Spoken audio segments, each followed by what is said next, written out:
இந்த வண்டியை மாநகராட்சியில் இருந்து வந்த வண்டி வேறு அவர் தான் பேசிகிட்டு இருக்காரு.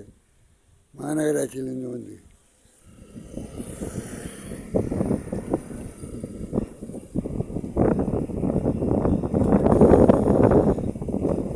இவர் தான் மாநகராட்சியிலேருந்து வேலையில் ரொம்ப நாள் இருந்தார். நம்மளுக்கு பழக்கப்பட்டு வந்து உட்காந்துருக்காரு. ஏதோ வந்தால் ஏதோ இது ஹெல்ப் பண்ணவும் கொஞ்சம் அவ்வளோதான். நம்மளுக்கு அவருக்கு எந்த ஏதோ பாக்கி கேட்குற காலத்தில் அப்போ இருந்து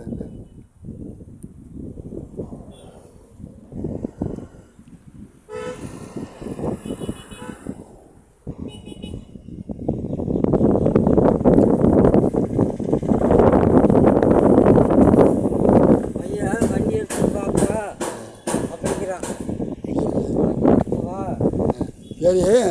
அந்த தண்ணி அப்படி கிழக்கையே நிற்குதா? ஆமாங்க. அப்படி எப்படி போகுது? நான் மறுபடியும் அவனுக்கு அந்த ஆளை கூப்பிட்டு கேட்டுனா அது தண்ணி எந்தக்கு அந்த பைப் போட்டிருக்கா அந்த அளவு போட்டுக்காங்க. இது வேறு இது விஷயத்துக்குங்களா?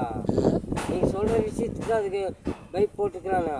என்னத்துக்கு போட்டிருக்கான்னு கேட்டால் நீ கேட்டால் தண்ணி மழை தண்ணி வந்து உள்ளே போகிறக்காமா? எங்கே போகுது? போகனால மழை தண்ணி. ஆமாம். டிச்சு அடைச்சிட்டான். அந்த மூலையில் டிச்சு அடைச்சிட்டான். பெரிய மழை வந்துச்சு என்ன ஆகுங்க? தண்ணி ரோட்டுக்கு தானே வரும். ஆமாம். அவரை மாட்டிக்குவார் நல்லா. அதுக்கு வந்து அந்த பைப் விட்டுக்கிறானாம்மா. அப்படியா? பைப் போட்டுட்டான். பைப் போட்டு அப்போ தண்ணி போயிடுமா?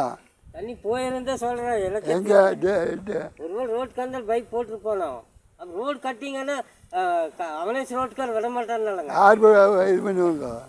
இல்லைங்க, குழி தோணுன்னா அந்த குழி யாருக்கு பர்மிஷன் கேட்கும்? நீ மாநகராட்சியில் இருந்தே இல்லையோ? மாநகராட்சி அனுமதி வாங்க. நீ மாநகராட்சி அனுமதி வாங்கணும். மாநகராட்சி அந்த ரோடா? இல்லைங்க. அப்போ யார் ரோடு? ஐபிஎஸ்காரன் யார் கிட்ட எழுதி கொடுக்கணும்? அவங்க பஞ்சாயத்தில் எழுதி கொடுக்கணுங்க. மாநகராட்சி